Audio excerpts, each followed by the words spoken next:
बिस्मिल्लाहिर्रहमानिर्रहीम। अस्सलाम वालेकुम रहमतुल्लाहि व बरकातुहू। वेडनेसडे जो हमारा क्विज़ हुआ है उसका सॉल्व क्विज़ मैं आपको बता रहा हूँ।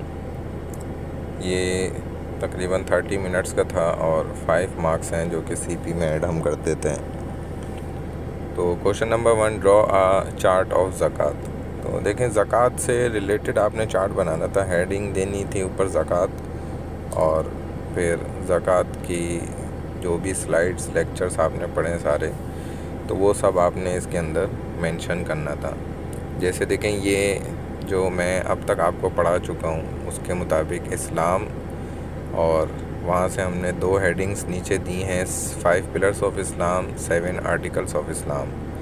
ठीक है, उसके मुताबिक आप देख सकते हैं आगे तक आपने अभी तक जो जो कुछ पढ़ा है तो वो आपको ख़ुद पता भी है। जो चीज़ें हैं कुछ रहती हैं, बाकी हैं, तो वो भी इंशाल्लाह कंप्लीट हो जाएंगी। तो जैसे ये है, तो अब 5 पिलर्स ऑफ इस्लाम में आपने देखा ज़कात है, उसका फिर निसाब है, उसको आपने तफसील से बताना था। इसी तफसील का मतलब ये है कि जो भी पॉइंट्स उसके बनते हैं ना कंप्लीट, वो आपने पॉइंट्स इस चार्ट की शक्ल में ऐसे बनाने हैं।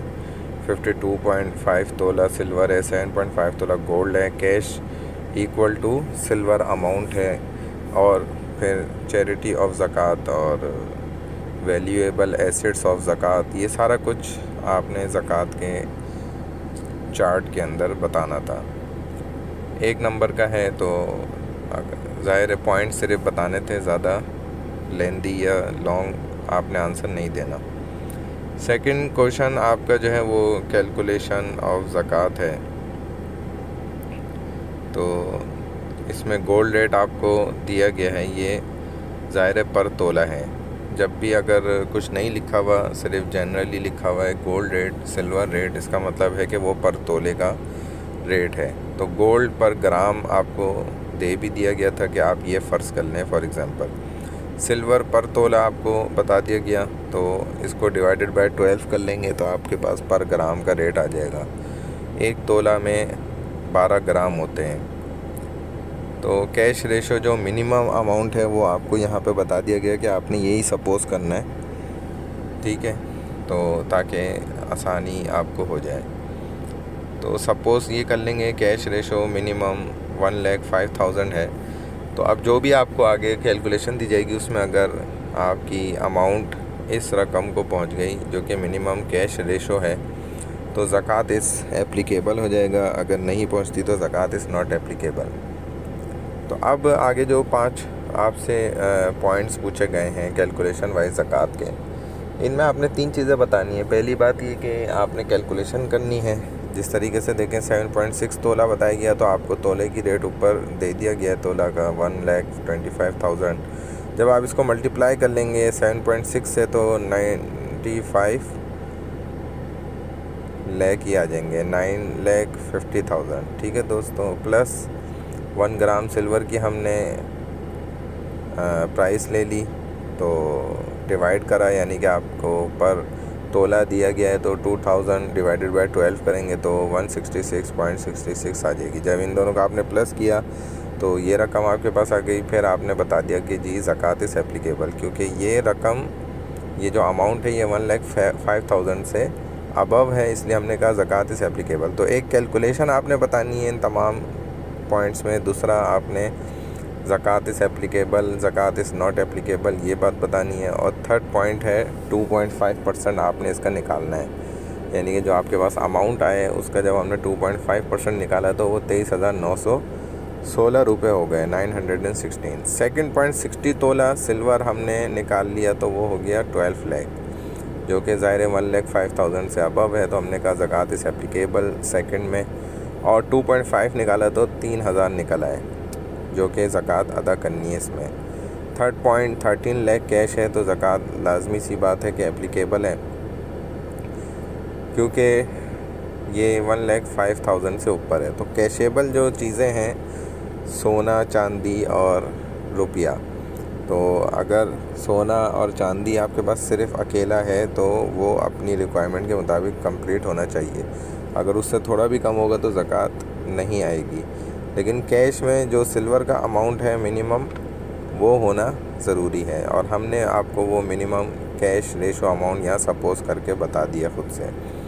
अब देखें 4th पॉइंट में है गोल्ड 7.54 तोला, 7.4 तोला, इसको हम मल्टीप्लाई 1,25,000 करेंगे तो 9,25,000 आ गया।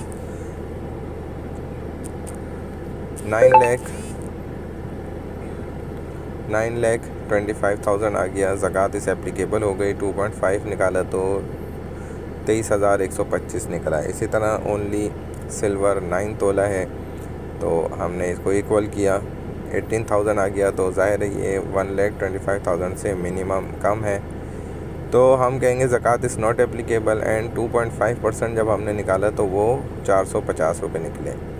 तो बहरहाल ये आपके 2 नंबर का है। अब हमारा जो नेक्स्ट क्वेश्चन है उसमें आपसे वज़ू के फ़राइज़ और नमाज के फ़राइज़ पूछे गए। वज़ू के 4 फ़राइज़ हैं, नमाज के 13 फ़राइज़ हैं।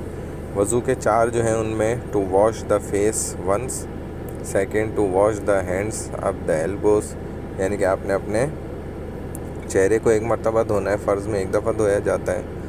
अपनी कोहनियों समेत हाथों को दोनों को एक एक दफ़ा धोना है। 3rd नंबर पे आपने अपने जो है चेहरे का सर का जो है वो मसा करना है। और लास्ट में आपने अपने पैरों को जो आपके टखने समेत हैं आपने एक एक मरतबा धोना है। ये 4 फ़र्ज़ हैं। नमाज के 13 फ़राइज़ में से 7 नमाज के बाहर के हैं शुरू के और 6 अंदर के हैं।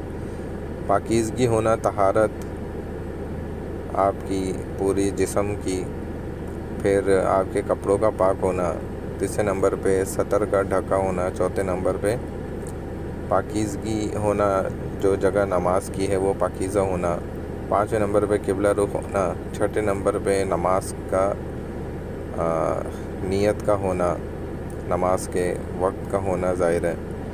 और 7वें नंबर पे 6ठे नंबर पे नमाज की नियत का होना, 7वें नंबर पे नमाज के लिए जो है वो उस वक्त का होना, नमाज का वक्त का होना। 6 जो अंदर के हैं उसमें तकबीर तहरीमा अल्लाह अकबर का कहना, क़याम यानी कि जिस आप खड़े होने की हालत में खड़े होते हैं नमाज की हालत में, क़िरात का करना, रुकू एक करना, 2 सजदे करना, और लास्ट में जो है वो क़ादा अखीरा में अत्तहियात की मिक़दार जो है आखिरी क़ादे के अंदर बैठना। लास्ट क्वेश्चन जो है वो बहुत सिंपल था, इन हाउ मेनी डेज़ हज इज़ परफॉर्म। तो इसमें कुछ बच्चे ज़रा परेशान हुए, मैं वजाहत कर दूं, मेंशन कर दूं कि देखें यहाँ पर आपसे सिंपल ये पूछा गया है कि हज कितने दिनों का होता है। तो मैंने आपको बता दिया था कि देखें 8 ज़िलहज्जा से 13 तक, तो 5 दिन बनते हैं।